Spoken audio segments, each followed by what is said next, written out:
tinanggalan ako ng destino. Tumira ako ng Tagum, doon sa isang kapatid na parang nagmamalimos ako doon.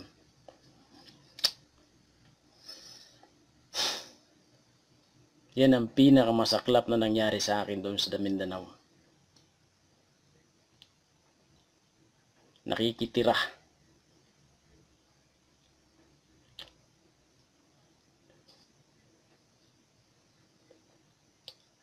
Pumunta ang isang MIC sa Tagum, pumunta ako, umapila ako. Inihayag ko yung usap ko sa kanya, ang hatol niya. Wala akong laban. Wala akong laban pala. Ano pang anin pa yun? Tinanggalan nyo na akong destino. Hinatulan nyo pa ako na ganon. Tapos pagdating sa isang MIC, wala pala akong laban. Sa OIC, tik-tik ako, may laban ako. Sa pangangasiwa, sa tagapangasiwa. Bibigyan na akong destino. Uli. Sa isip-isip ko, inyo na destino. Uuwi na ako.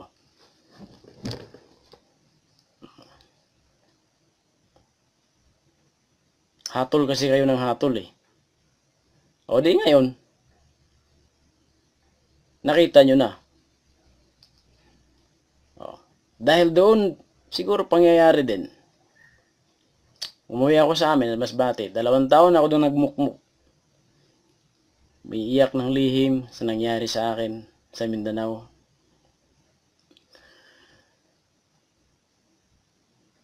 Basa ng Bible. Dala-dala yung sama ng loob, yung bigat ng kalooban. Para akong lumulutang sa hangin nung inalisan ako ng destino. Bakit? Masikhay ako sa pagpupulong noon. Nagpupulong ako sa terminal ng bus, sa gym, nagba-Bible study, house to house. Mag-isa.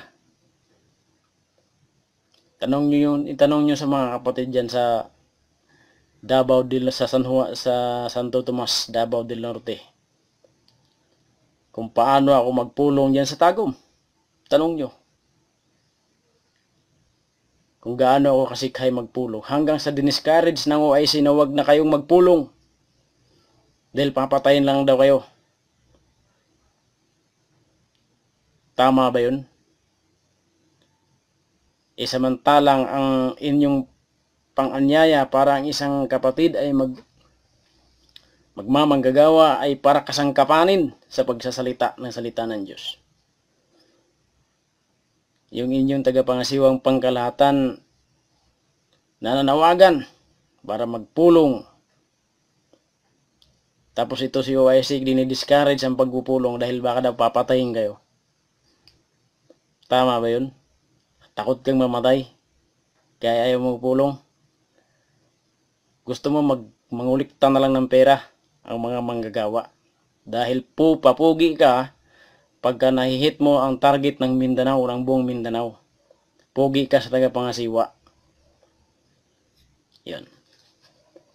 Ngayon, bandang huli na-realize ko. Mga kasamaan dyan, mga kamalian dyan. Puro negosyo. Puro negosyo. Hatulan. Hahatulan sa isa't isa. Tapos, nung bandang huli, naisip ko yung mga aral. Pabago-bago na yung mga aral. Pabago-bago na. Dati 2001, ang luhod, naabutan ko pa, luhod Katoliko. Bandang 2005-2006, ang luhod patirapa. Na kung saan yung kanyang nakadebate noon. Na ang stand ay patirapa. Tinututulan niya. Tapos ngayon yun ang tinuturo niya. Yun ba yung sugo? Sugo ka ba nun? Yung kalaban mo, ang stand, yun pala ang tama. Bandang huli para sa'yo. Kung sugo ka, dapat alam mo na yun. Yun pala ang tama. Hindi mo na sana tinutulan yun. Yung luhod patirapa. Bandang huli, luhod patirapa, harap sa kasilanganan. Ang katwiran, Kaysa saan-saan ka humarap ka na lang sa silanganan. Dahil ang mga Israel daw, pagka nanalangin towards Jerusalem, humaharap sa papunta sa Jerusalem, ang Israel. Pero may paksa ka noon na ang tinitingnan natin yung Jerusalem sa kalangitan. Dahil ang Jerusalem ngayon na nasa Israel ay nasa pag-aalipin. Hindi kontra-kontra na ang iyong aral. Yun.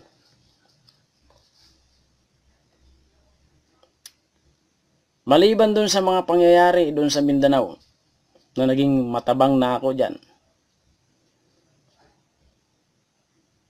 nadiskubre ko pa yung aral na pabago-bago.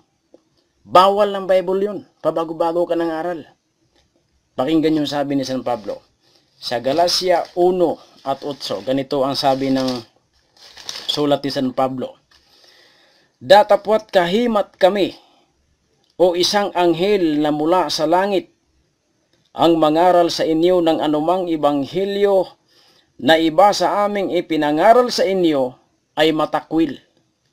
Ayon sa aming sinabi ng una, ay muling gayon ang aking sinasabi ngayon. Kung ang sino man ay mangaral sa inyo ng anumang ibanghilyo na iba kaysa inyong tinanggap na, ay matakwil. Kita nyo? Kahimat kami. Kasama yung sarili ni San Pablo. Kahit kami. Pag mangaral ng ibang ibanghilyo na iba sa aming ipinangaral sa inyo, na iba sa inyong tinanggap na, ay matakwil. Si San Pablo nga nagpapatakwil, pinapatakwil niya ang sarili niya. Kung siya man, kahit siya man, kung siya man ay mangaral ng ibang ibanghilyo kaysa tinanggap na noon, kaysa kanyang ipinangaral noon nung una. Ibig sabihin, pagbago yung aral ko ngayon, sabi ni San Pablo, kahit ako, kung bago ang aral ko kaysa iba sa aral ko noon, itakwil. Takwil nyo. Oh, kita nyo? Ito bang sugo nyo? Pwede ba, nagsasabi ba siya na itakwil nyo ako pag nag-iba ako ng aral? Wala eh. Pero si San Pablo, sugo ng Diyos yan, pagpapatakwil sa sarili niya, para lang manindigan, para lang tumindig ang katotohanan. Kahit sarili ni San Pablo ipinapatakwil niya, wag lang mabago yung kanyang ipinangaral o ipinatanggap nung una sa mga kapatid. Kahit pang-anghel, itakwil nyo. Di ba? Yan ba ang sugo? Pabago-bago ng aral? Wala na.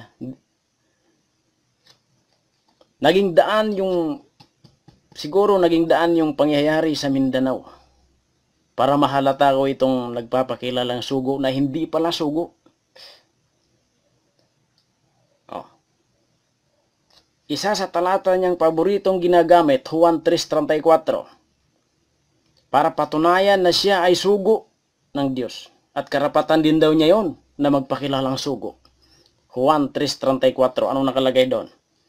Sapagkat ang sinugo ng Diyos ay nagsasalita ng mga salita ng Diyos, sapagkat hindi niya ibinibigay ang Espiritu sa pamamagitan ng sukat. Yan.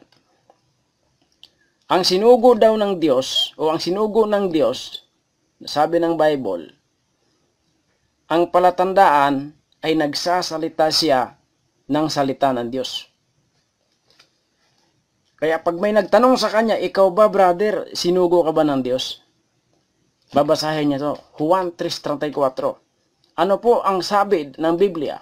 Ang sinugo ng Diyos, nagsasalita ng salita ng Diyos. Tanong ko sa iyo, kanina pa ako nagsasalita, ano bang sinasalita ko? Salita ng Diyos o hindi? Salita ng Diyos. Sasagot yung mga nakikinig, salita ng Diyos. Kayo ang may sabi kung sugo ako o hindi.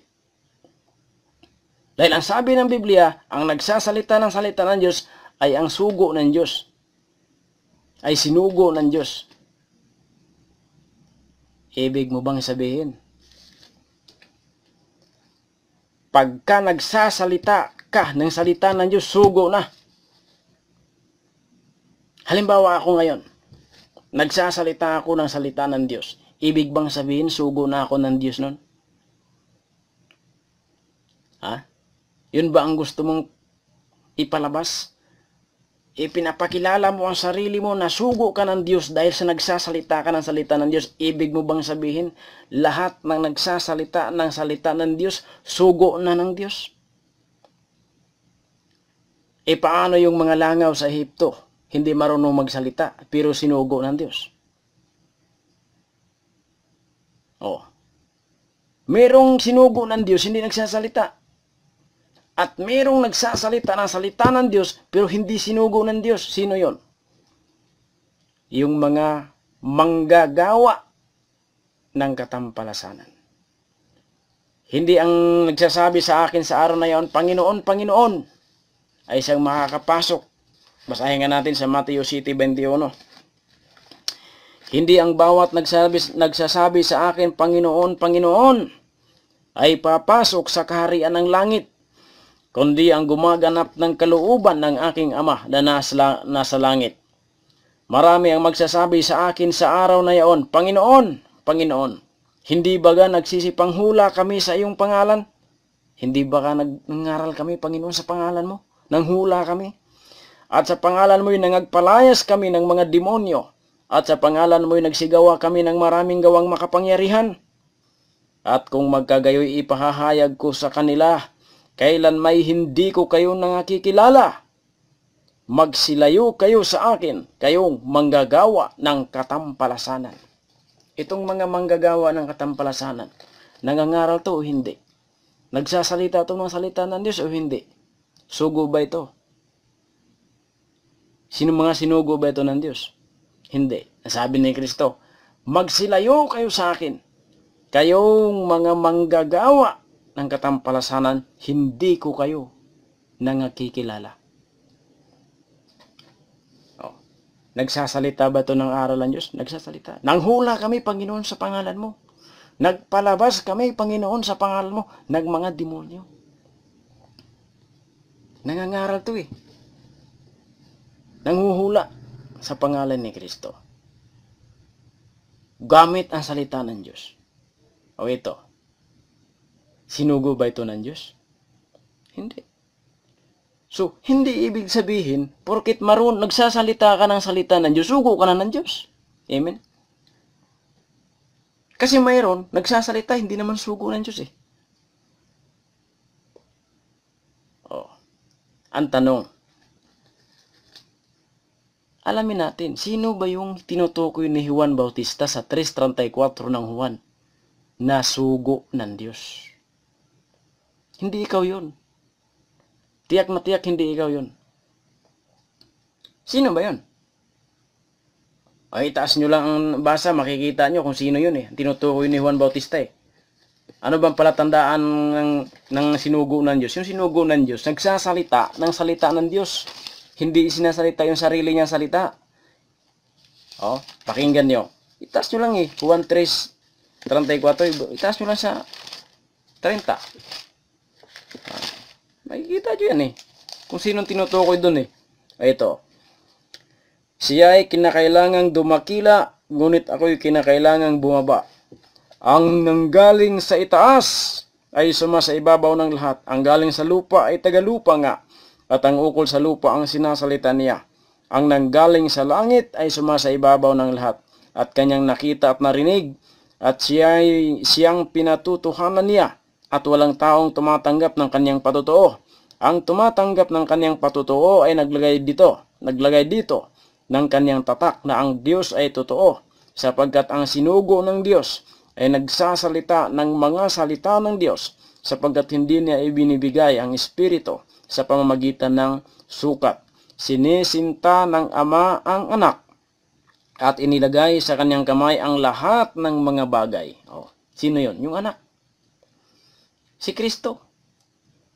Yun ang tinutukoy ni Juan Bautista, na sugo na ang sinasalita ay salita ng Diyos. Katunayan, tanungin natin ang Panginoong Hesukristo. Panginoong Hesukristo, ikaw ba talaga yung tinutukoy ni Juan Bautista na sugo na nagsasalita ng salita ng Diyos? Pakinggan nyo. Sa Juan pa rin, 12:49, ang sabi ng Panginoong Hesukristo, sapagkat ako'y hindi nagsasalita na mula sa aking sarili, kundi ang Ama na sa akin ay nagsugo. Sinong nagsugo? Ang Ama. Ang sinugo ng Diyos ay nagsasalita ng salita ng Diyos, sabi na San Juan. Sabi ni Kristo, hindi ako nagsasalita ng mula sa aking sarili, kundi ang Ama na nagsugo sa akin ay siyang nagbigay ng utos kung ano ang dapat kong sabihin at kung ano ang dapat kong salitain. Tumpak yung talata. Si Kristo ang sugo